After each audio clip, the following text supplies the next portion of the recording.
What's up? And welcome to Nowstalgia 2019, last year in review. We're doing movies today. I am Pat Sheehan, joined by my trusty co-host, old buddy. It's official. 2019's over.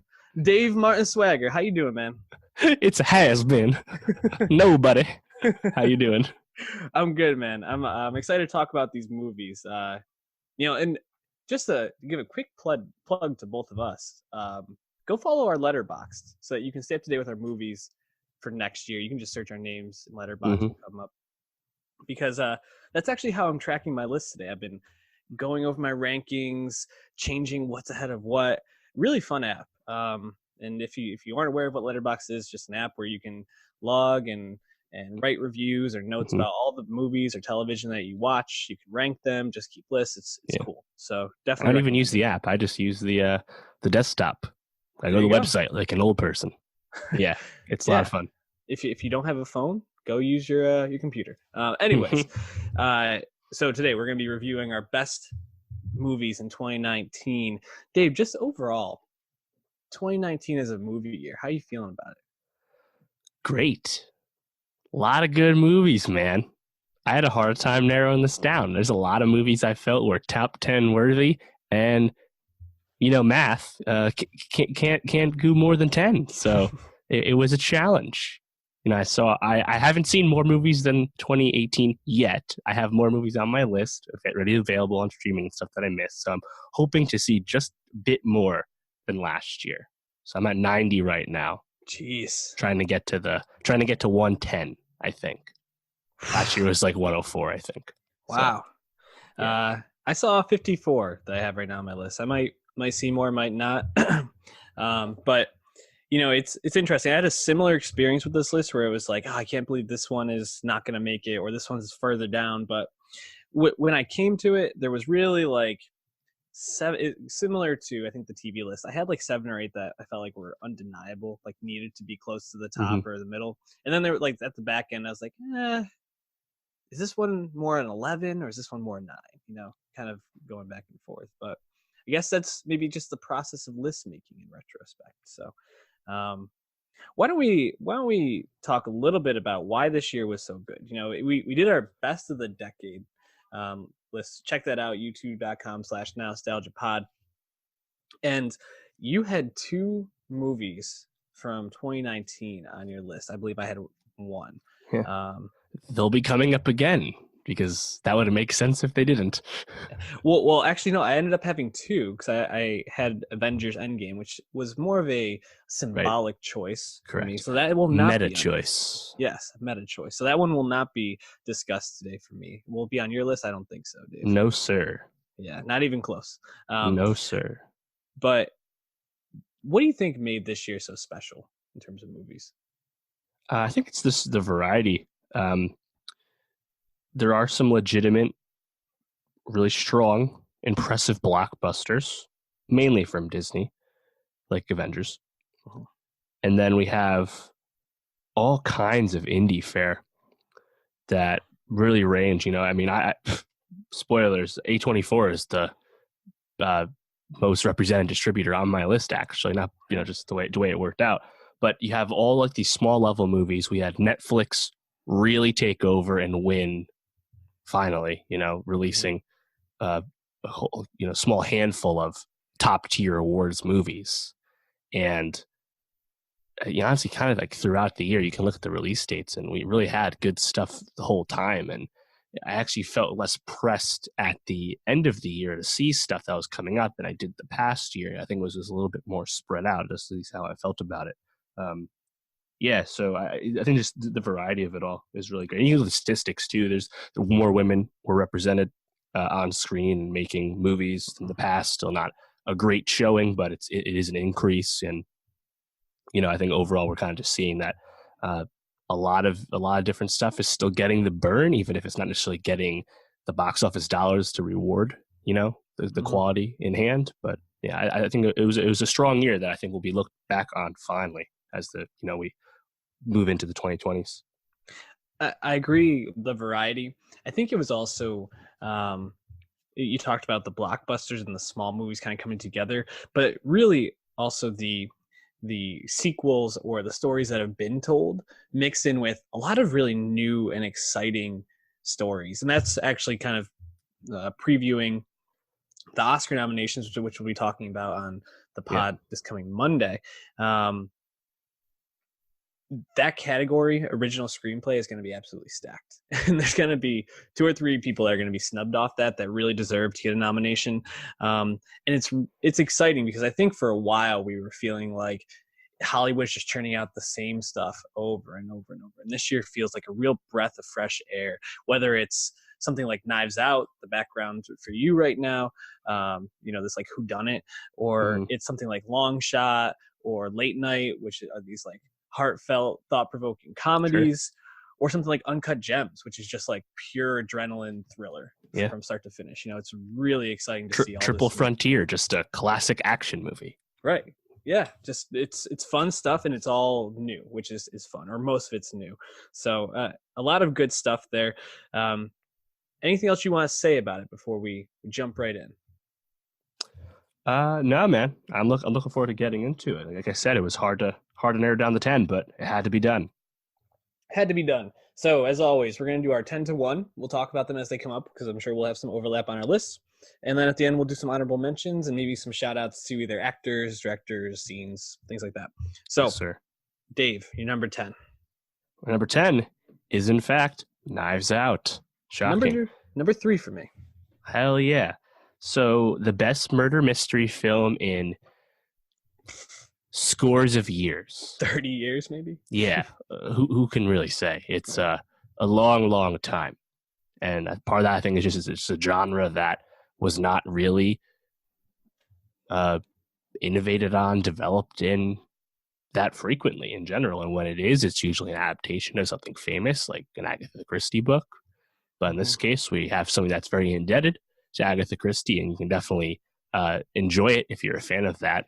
But it's truly its own animal, and that's because it's a Rian Johnson machine. He wrote and directed it, and when you have that with a truly stellar ensemble cast, that I think almost all of them get genuine moments to show why they're talented actors. And then there's a bit of a social message kind of peppered throughout the movie. That's not the main focus of the film, but certainly there. It's just a really thrilling, entertaining movie, and it's pretty hard to find any flaws in it. And you can see it in the box office. It's about to become the second highest grossing original movie of 2019 in the States. It's going to pass Once Upon a Time in Hollywood. It'll be only behind Us. And the fact that it's just had such a long leg at the box office since it released around Thanksgiving, I think kind of shows that it's a true crowd pleaser that is worth all the hype.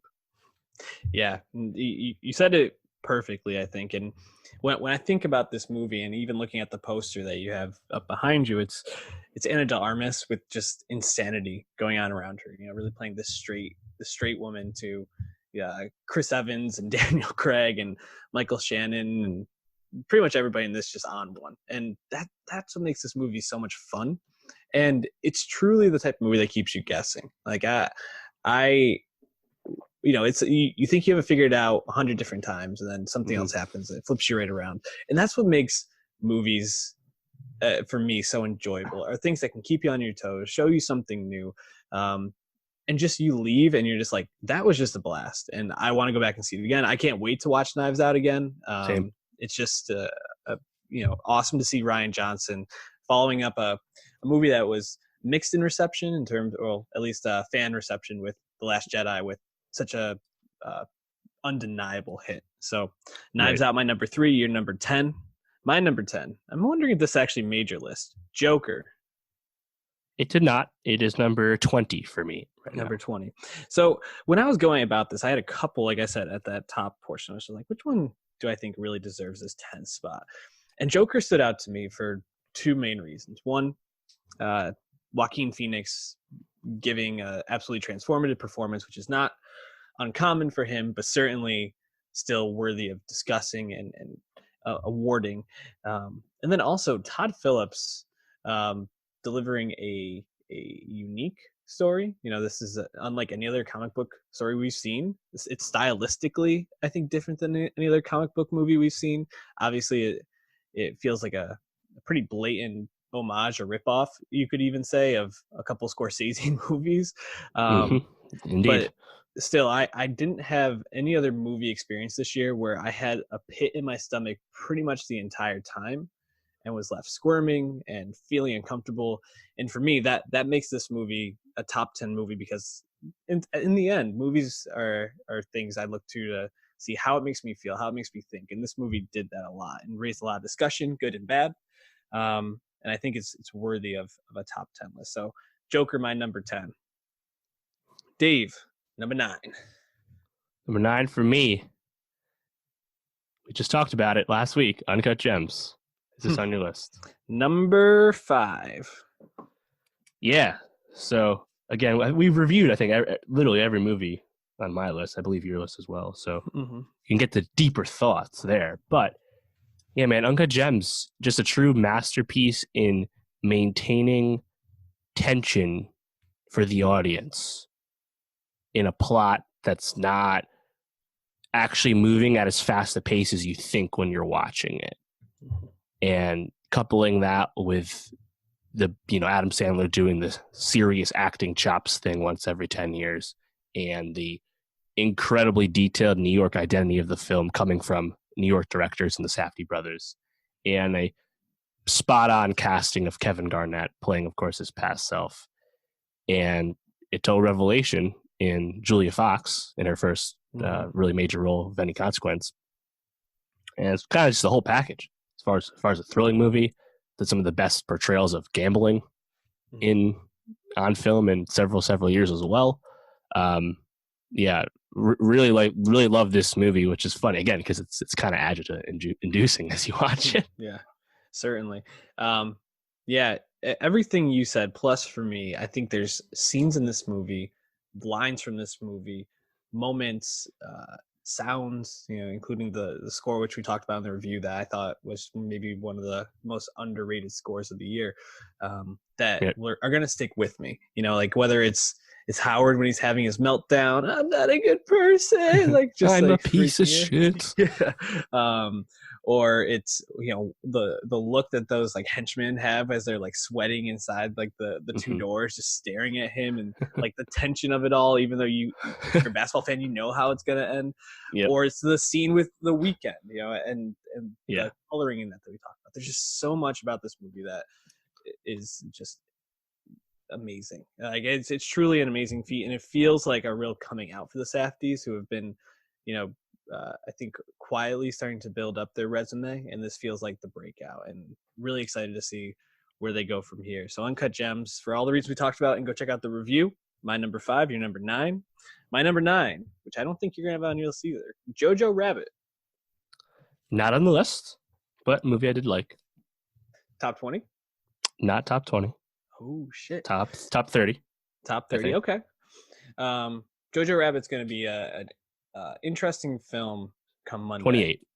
28, because it's either going to be a film that is being dubbed by the Academy as Taika Waititi's real like acting or directing coming out party, or it's going to be a good film that will probably be forgotten within the year. And I think what stands out for me with a film like Jojo Rabbit is it's a story about children in an awful time, and I think the critique is that it trivializes, a horrible time in history for many people, but it brings such an interesting perspective on war, on the hate and the terror of that time, by using little Jojo as the avatar. It, I think, beautifully portrays Scarlett Johansson as this like light within this dark world, trying to guide her son. And I think probably my favorite ScarJo performance of this year, even more than Marriage Story, which says a lot for me. And you have people like Alfie Allen, obviously, who's a breakout, but Archie Yates, just a true delight in this movie. You got Thomasin McKenzie, continuing to establish herself as one of the best young working actresses in Hollywood, and it's a movie that was very thought provoking for me, and just really enjoyed it in theaters. Probably one of the most enjoyable movie experiences I had this year. And I hope it gets awarded or at least gets nominated, because I think it's a movie that has kind of fallen by the wayside for some people, but undeservedly. So Yeah, it's one of the, I think, 4 movies or 3 or 4 movies that got the Writers Guild, Directors Guild, Producers Guild, and SAG awards. So by the time you're hearing this, the Oscar noms will already be up. But yeah, JoJo has stayed in the mix throughout, which is interesting because, as you're saying, I think the conversation may have moved past it, but for the actual awards aspect to it, Jojo Rabbit's still there, and we'll be seeing more of Archie and the other kid on TV. So that's a good thing. Quick, want to put you on the spot. Do you think Taika gets that 5th spot for director? No, I do not. Who would you say? But yeah, it's funny because, again, people already know by the time they're hearing this. Yeah, he's closer than I expected. I mean, I think there's a few obvious ones: Quentin, Scorsese, Bong, and it's coming down to Baumbach. It's coming down to.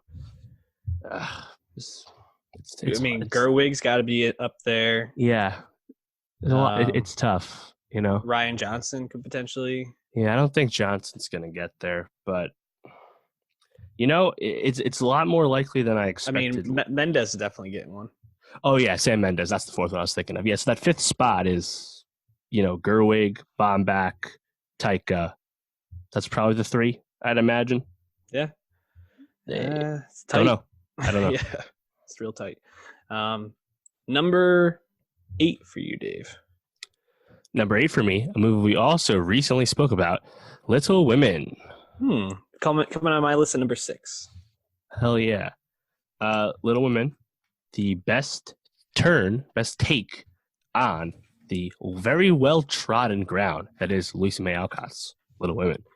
And I think the part of that is because we have Greta Gerwig, who's kind of genius establishing of this movie by using a nonlinear narrative, by adding extra scenes like Joe speaks to Tracy Letts and just kind of filling out the story and still hitting all those major plot points people know from the past adaptations, but really layering it in and developing these characters that are generally quite familiar to most people.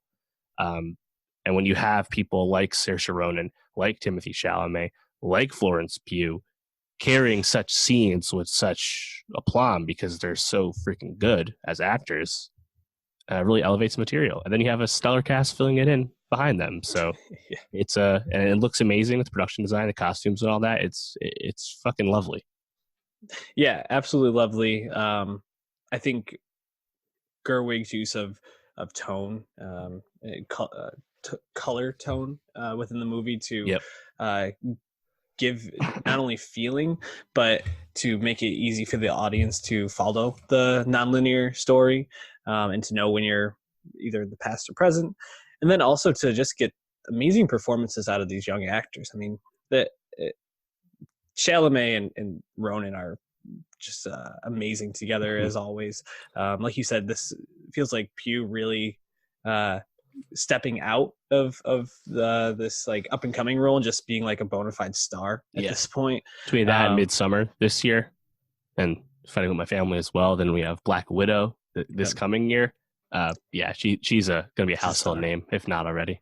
Yeah, and I just thought this movie was an absolute delight. Just left me with a mix of feelings. I loved it. I hated parts of it, but in a good way. You know, like I wish Chalamet and Ronan ended up together, but overall, just a fantastic movie.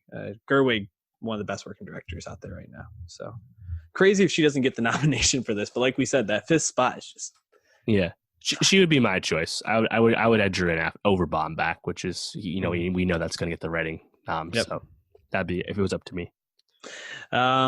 Dave, my number 8 is Long Shot, a comedy.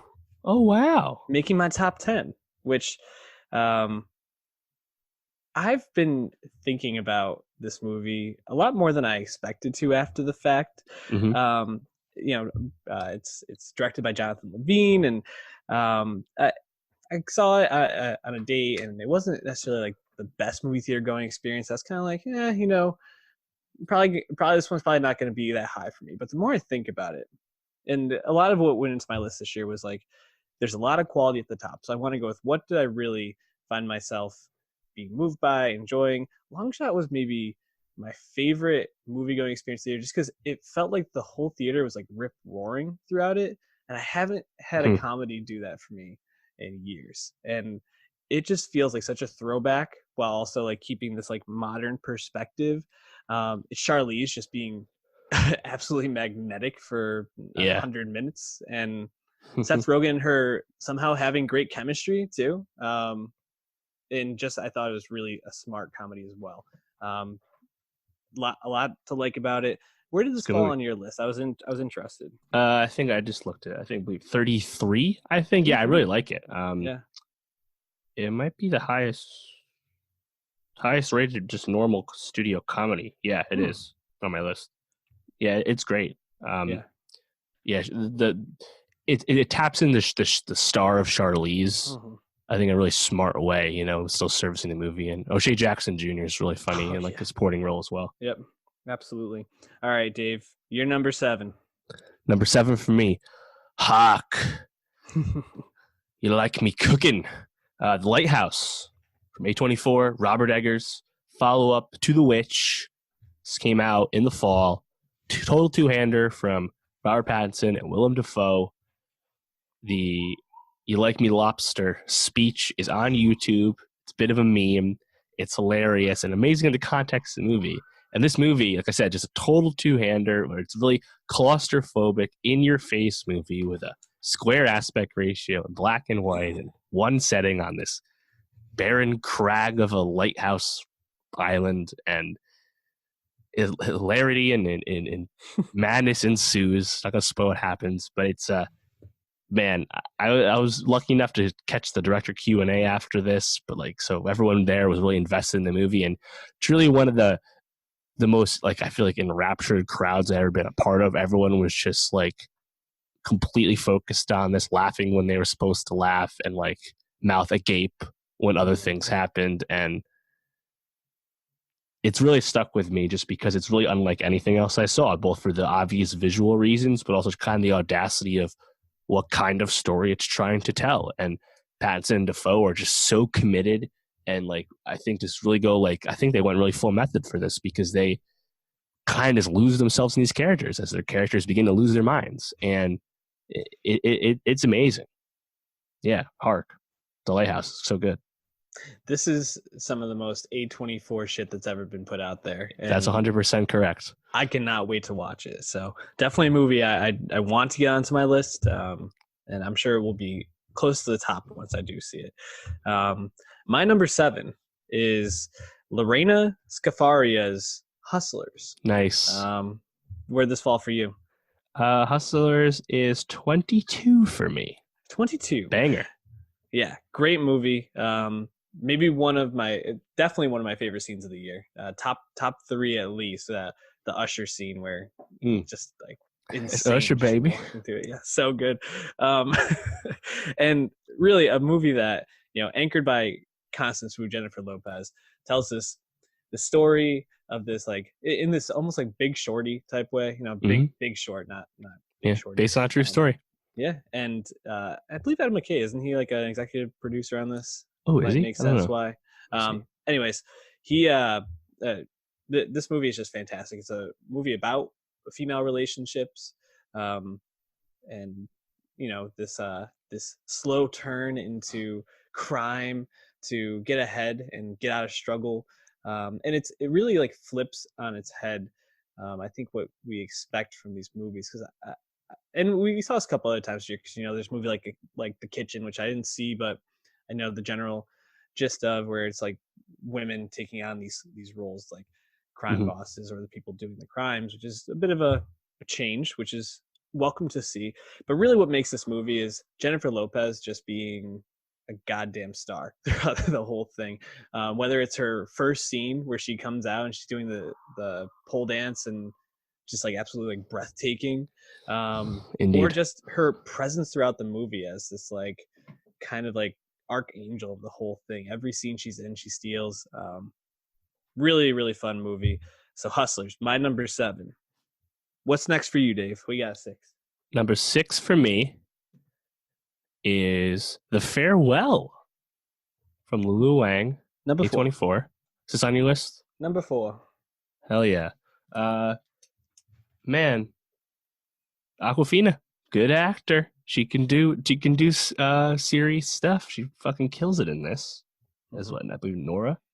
And then we have Zhao Zhuzhen, who plays Nai Nai, her grandmother. Mm-hmm. Total revelation. Again, you'll know she got nominated. I know she was in the mix. I'm gonna guess she doesn't, but she was close and really great. Those 2 performances. And then you have this movie. I think that coming from Lulu just gives you a really unique perspective on what it's like to be an Asian American, what it's like to be Asian. There's a lot of conversations about being Chinese from the mainland and being Chinese in the US. And along the way, this movie really knows how to juggle both the serious, more sad stuff and has great levity as well. Mm-hmm. And there's a bunch of, I think, just really important like scenes and bits in the movie, like the whole bit about the girlfriend who speaks Japanese and doesn't really get Mandarin, and they're just like making fun of her, and she has no idea the fuck's going on the whole time. Like that shit's hilarious. And then meanwhile, you have like the cemetery scene, the fake like, wedding, man. They do, and of course the whole construct of the movie, the farce of the wedding to justify everyone going back to China to see Nai Nai. Really warm movie that really, it's a bit of an emotional roller coaster, but it's really special, and it's getting under recognized all award season. But I think it's really stand the test of time. People love this movie. Yeah, it's my number 4 for most of the reasons you talked about. It juggles, like you said, so many different themes and heavy themes. Whether it's like how you identify with yourself, whether it's grief, whether it's family dynamics and relationships, cultural customs, and how those changed depending on like your identity as an Asian American or an Asian from the mainland, like you said. So it does it all beautifully. Awkwafina delivers amazing performance in this, hopefully a Oscar nominated performance. And I think back to my like sitting in the theater at the end of this and being like so heavy, because it kind of ends with her like driving away in the cab with her family, and everybody's crying, and then it cuts to Nai Nai, Billy's crying, and then it cuts to Nai Nai being alive still and doing a whole ridiculous like exercises and acrobatics like still, and it's just like such an uplifting moment. Right. I was like, yes, I almost wanted to like jump out of my seat with this. So awesome movie. Farewell, deserving of top 10. So Dave, at this point we haven't touched on my 3, 4, 5, and 6, so I'm gonna let you take the floor for a bit. That's funny. My number 5, a movie I don't believe you've seen still, is High Life. No, you haven't seen this yet, right? Nope. Yeah, High Life came out, I believe, back in April after debuting back at the end of 2018 at Toronto. The first English language film from Claire Denis, the renowned French filmmaker, of course, bought up by A24. Another movie with Robert Pattinson. It's sci-fi, but thoughtful and meditative and cerebral. And like the whole concept, I think that the high concept nature of it, where we're in a world where prisoners, felons, get sent into the far reaches of space to like test shit and get tested upon, is really, really interesting concept. Mm-hmm. Then we have Pattinson, who again carries a lot of scenes by himself. Again, just really, really meditative movie, almost like First Reformed, but again in space. And Juliette Binoche, a frequent collaborator of Claire Denis, has a very memorable scene involving some self-pleasure, I'll say. And there's also some stark, unexpected bits of violence in the movie. And again, because we're on like this space station, so like the framing, the blocking of all the shots is very precise. And man, I mean, this was my number one movie when I saw it back in April. It has since moved down, but I wanted to resist the urge to take it off for something more recent, kept it on because it's it's kind of underseen movie. I believe it's on Prime now, but yeah, the best sci-fi of the year, I think, pretty handily. It's a big claim, especially when you had Avengers this year. Oh yeah, big sci-fi. I am inevitable. Mm-hmm. Solid pick, and your Pattinson standing is evident right now. It's showing, Dave. The King did not make it, unfortunately, but his scene in The King about the balls, the big balls, that's balls. Up there. All right, what do you got at your number 5? That was 5. Oh, what do you got number 4 then? Number 4 for me, Solidarity, The Irishman. Solidarity. Yeah, I mean, just hanging out with Guy Fieri now. Grew his hair out, looking great. Jay Glazer, Sylvester Stallone, Guy Fieri, and Al Pacino. What a squad! I mean, just riffraff right there. Amazing though. Tell me, this did not make my list. This is number 11. Ooh. Yeah, man. It's Scorsese completing his gangster thematic trilogy. I feel like the only way that made sense. It's a meditative movie on getting old and what that means, depending on how you live your life. Obviously, that's communicated through De Niro's Frank Sheeran. And it's told with such grace because we're working with a Steve Zalian script that's going to win Best Adapted Screenplay, and it's showing the other, it's the less glamorous parts of gangster stuff that we've seen the negatives before in Casino and in Goodfellas, of course, but seeing it told this way really just kind of blew me away the whole time. And of course, we're getting the best once again from Pacino as Hoffa and Pesci as Buffalino, and yeah, it's there was so much hubbub was made about the length of the movie, and it is really, really long. And yeah, I suppose we could trim it down a little bit, but the way the journey goes in this movie and the way we kind of shift through different parts in Frank's life, really, really, I think, really enraptured me once the movie picked up. And you have such memorable moments from other characters like Stephen Graham, of course, and yeah, I don't know what to say. It's just kind of like Scorsese making the most late period Scorsese movie he could have made. Like, it makes total sense to me. No, it as a reflection of Scorsese as the person, I think it makes total sense because it takes his general interest, the thing that you could probably say he's made his best movies about, and it kind of ties it all into one while also kind of completing the arc, which you don't often see in the Scorsese movies. I mean, you kind of see them come to some conclusion that's not very good for the main characters at the end, but then seeing like the real loneliness, the real emptiness of Frank's life at the end of this, really, I think that's what gives this movie a different perspective than other Scorsese movies has done, because it really is like a reflection of where I think Martin looks at his life right now. So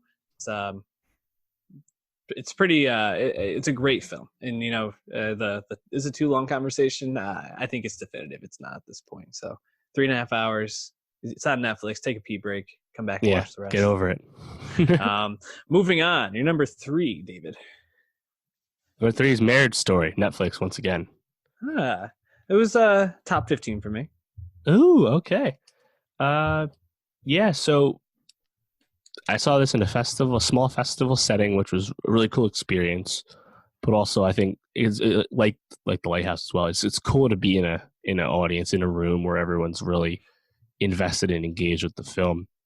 And for this, seeing all the laugh lines really hit with everyone in the room, and all the sad stuff really, make people shut up and not remark or just kind of sniffle to themselves. It's the way Bob Bach's script kind of juggles the tone throughout this movie really kind of blew me away. But I mean, ultimately, it's about the performances. I think it's the best Scarlett Johansson performance she's ever given. And even if she doesn't get as much work, as much scenes as Driver, it's really ultimately about Driver's character. The two of them, man, really, really, really stick with me. And I mean, Driver, we've spoken the praises all year, and he's really truly had a banner year as an actor. And I don't believe he's going to win Best Actor. I think Joaquin's kind of got it, but he's number two, and this is the best I think he's done to date. And it's cool because again, it's a lot of subtle stuff. And then he's showy at the end. They had the fight scene, and he goes a bit of Kylo rage real quick. He reminds you that like he is the full package as an actor, but because it's a bomb back movie, it's more about like, you know, the middle ground the whole time. And everything else, the lawyer characters, that was really memorable. Laura Dern, who's going to win, and then Ray Liotta, Alan Alda as well. Even Merritt Weaver is really funny. That's his sister. But yep, so good. Yeah, it blew me away just because of the way he manages to make you laugh and cry throughout, and make you care about the characters along the way. Yeah. You know, I think when it comes to Marriage Story, you talked about Driver's performances, the standout. And I wonder for myself, because I do have this in my top 15. It comes at number 12. If I had seen this in theaters, I wonder if I would have had this a bit higher. Because I do feel like almost like the Netflix release of it all might have affected that for me, or at least that's how I viewed it. But awesome film. And, you know, we talked a lot about how these movies establish the directors, but I think this feels like Baumbach's first real zeitgeisty capturing movie. Sure. So good for him. Now, I think we both have the same top two. I'm just guessing. Think so. What we whittled down. What's the order for you? Is it Once Upon a Time and then Parasite, or Parasite then Once Upon a Time? The first one. Yeah. So I have Parasite 2 and Once Upon a Time in Hollywood number 1. Let's start with Parasite then. Dave. Fuck yeah. Bong. Our guy. Woo. Man, it's hard to go into a movie like Parasite and hear, and you saw it pretty early when it came out. Mm-hmm. October. I saw it quite a bit after it came out. And it's hard to go into a movie like that and still be blown away when you've heard nothing but good things about it. Right. And I was still blown away by the vision of this movie, the execution of this movie, the stylization of this movie, the thematic undertones in almost everything that's placed in this movie. It feels like has intention and meaning behind it. It's a masterpiece of filmmaking. And Bong, I mean, he's destined to be a master of this craft for years to come. Yeah. What do you got to say about it? Yeah, like you said, total masterpiece. Like I said before, made my decade top 10. And yeah, again, the whole I'm not going to no spoilers, but like the twist, which plays into the title of the movie and your understanding of the plotting. Truly, again, just amazing execution and just fucking broke my brain when I first saw it. And like the way that not just from a plot like surprise break my brain, but like the way like the structure of the movie changes. Your understanding of that structure changes to you as you watch the movie and just compounds and builds on itself throughout. It's freaking mind blowing, man. But it's a great meditation on class relations and what it means to be a worker and family. All that shit's here too. Like the themes are so precise, just like the filmmaking and the way that Bong doesn't shoot any coverage is precise. So it's hard to. It's I feel like I haven't heard anyone say anything bad about it, like, which is wild because it's been several months at this point. The best movie Neon's ever distributed easily. Yeah. In fact, that it's getting.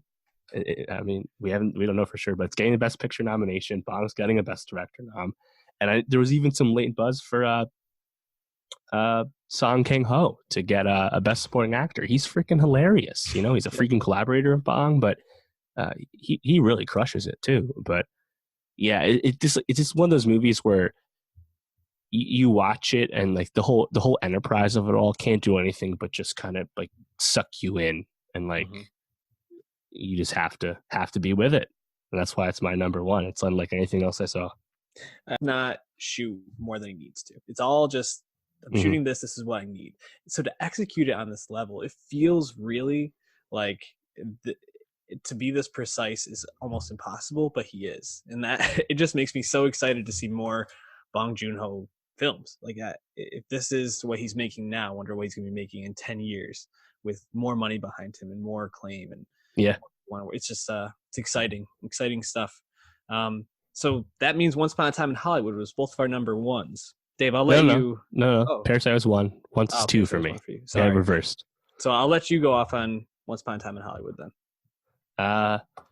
Also masterpiece. Also made my decade list, and we talked a lot about Tarantino this year. We're leading up to this, as most people did, and seeing Tarantino's 9th film, you go in with a lot of baggage and expectations for what that means. It's really a singular filmmaker, singular voice in film for both the good and the bad. That is what the Tarantino experience is. And getting something that is a love letter to Hollywood is probably not that surprising, given what we know about QT as truly being an A1 fucking film dork. And seeing that realize what such amazing execution is awesome, and that's enough to make a really great movie. But then you also add the real point to the movie when you watch the whole thing and you understand that point, which is about Sharon Tate and how she deserved to be more than just someone famous for getting murdered by the Manson family. And how she also was talented and would have had a good career. And QT knows that, he wishes more people knew that. So he made a whole movie telling you about them's alternate history in Hollywood. That's fucking sick. And along the way, you're spending time with fucking DiCaprio and Brad Pitt. Brad Pitt takes his shirt off and has awesome fight with Bruce Lee. And Leo might have made the funniest scene of the year is the scene in the trailer. 8 whiskey sours. Could have stopped at 4. Goddamn alcoholic. Fucking alcoholic. Another incredible movie. My God, it's so good. Yeah, I think the Tarantino movie, like the sweetest one by far. And to be, we talk about the themes in Parasite, which I think are certainly more layered than this, which is impressive because I think there's a lot of layering and a lot of commentary on career arc. You talked about Sharon Tate, and it's interesting to see her in the juxtaposition of Rick Dalton in this movie. Rick Dalton ending his career, Sharon Tate just beginning hers in this movie, and then talking about kind of leaving at the end like, oh, what could have been for Sharon Tate, when in reality at the time that this movie is set, that's the end of Sharon Tate's career as well. So it's just there's a lot I think being said there, a lot that Tarantino's commenting on. I rewatched this on a plane, which plane movies don't usually capture me. Like I'm just kind of like, okay, whatever. And I'll like jump between a book and like kind of watching as I can. This had me enraptured the whole time. And honestly, the worst part about it was the plane ended before I got to see the very end of it. And I was like pissed about that. I've been thinking about it since. And a movie I'm probably going to end up watching like 2 or 3 times every year just because it's that much fun. And you like sauerkraut? And it's just like these like snippets, right? It's like these like 20-25 minute stories all pieced together, just telling this really wonderful fairy tale in a way. And it's great. So similar to Scorsese too, the meta nature to it is, I think, is important, not just because it's not as violent as a movie that you expect from Tarantino, but it's about getting old. And we look at Tarantino, someone who's very openly talked about wanting to make only a few more movies, and he wants to retire and stop being a director. And this definitely feels like his like late period opus, and it only makes sense that he made it now, and also makes sense that he had Pitt and Leo in this after the long careers they've had as well. So so much to it, just like Parasite. A lot to it. So why don't we run through our lists again, especially because mine got eaten up there pretty quickly. Yours with your depth of your list and all these awesome movies you've seen. I haven't yet. I'm gonna start with mine, then I'll let you do yours. 10 Joker, 9 Jojo Rabbit, 8 Long Shot, 7 Hustlers, 5 Little Women, or 6 Little Women, 5 Uncut Gems, 4 The Farewell, 3 Knives Out, 2 Parasite, and 1 Once Upon a Time in Hollywood. David, your list. Yeah, 10 Knives Out, 9 Uncut Gems, 8 Little Women, 7 The Lighthouse, 6 The Farewell, 5 High Life, 4 The Irishman, 3 Marriage Story, 2 Once Upon a Time in Hollywood, and 1 Parasite. Any movies you want to give an honorable mention to? Yeah, definitely. And also, I think interesting note, A24 had 4 movies. Netflix I had 2. Sony I had 2. If you told me going in that I had 2 Sony movies on my list, I would not have expected that. But of course, that's Once Upon a Time, Little Women. Pretty cool. Yeah, let's see, things we haven't talked about yet. Ad Astra was my 11. Last Black Man San Francisco was my 12. Waves was my 13. 1917 was not mentioned today, but I have seen it. That was coming in at 16. Also really liked Ford vs. Ferrari, The Souvenir, Booksmart, Us. Yep. You mentioned Joker. Yeah, man, strong year. I could keep going. What about you? Yeah, I want to give a shout out to Us. You know, one of my favorite movie theater going experiences. Again, just this year really reminded me how much movies can really draw an audience in you. Whether it's the raucousness of something like Avengers Endgame and how that felt like almost like a football game or a baseball game, to something like Us, where it felt like as a whole the theater was like on the edge of its seat, like what's going to happen next. John Wick 3, I really enjoyed. Thought that was a great action film. Just kind of looking down here a little bit further. Gloria Bell, I really enjoyed. Yeah. A movie that is kind of fallen by the wayside, came out earlier in the year, but good performance there. Yeah, you listed most of the honorable mentions I had. Question for you: How high was like High Flying Bird or The Laundromat for you? You know, we got 2 Soderbergh movies this year. Laundromat wasn't super high. High Flying Bird, I have. Where is this? The mid 30s. Yeah. I really liked that a lot. Really cool movie to talk about, especially at the beginning of the year when we didn't have a whole lot of other things going on. Yeah, like you said, I'll be posting my full list of everything I've seen on Letterboxd probably next week. I'll tweet that out as well, the blog link too. So I'm still trying to see a few more things. I think the number one movie I haven't seen Clemency. I think that's still rolling out, strangely. But Portrait of a Lady on Fire, the French selection for Best Foreign Language Film at the Oscars. That's kind of interesting because it got like that like early awards eligibility run, but it's not actually having any kind of semi-wide release in the country until February. So like after the Oscars. So we'll talk about that once that's actually available, but it does kind of factor into this year considering it's going up at these Oscars and will be nominated, just to lose to Parasite, of course. But yeah. Did you have anything that you really wanted to see that you hadn't seen? That's really my only big one. Again, I've fucking seen everything basically. Yeah, for me it's 1917, which I'll hopefully get to this weekend. Yeah, we'll post a review next week or soon for that. And I do want to get to a couple of the documentaries, like One Child Nation, things like that. Factory. Haven't been keeping up with those much, as been prioritizing some other things. But yeah, awesome year for movies, man. I mean, out of all the lists I've been doing every year as I can on Letterboxd. 2019 was by far the hardest year to rank, and you know, even as we were talking, I was like, maybe I should move Marriage Story up. You know, it's like one of those things where I think I'll be debating it for a while. So, did you have anything that was like super disappointing to you? Maybe whether it was big or small, like something that you actually were anticipating and that just didn't deliver on. The way Chance the Rapper's The Big Day really let us down, and the music front. Do you have anything for movies like that? You know, I think the concept of Yesterday is so good, and the execution of it was so poor. Missed potential for sure. That was probably my biggest miss. What about you?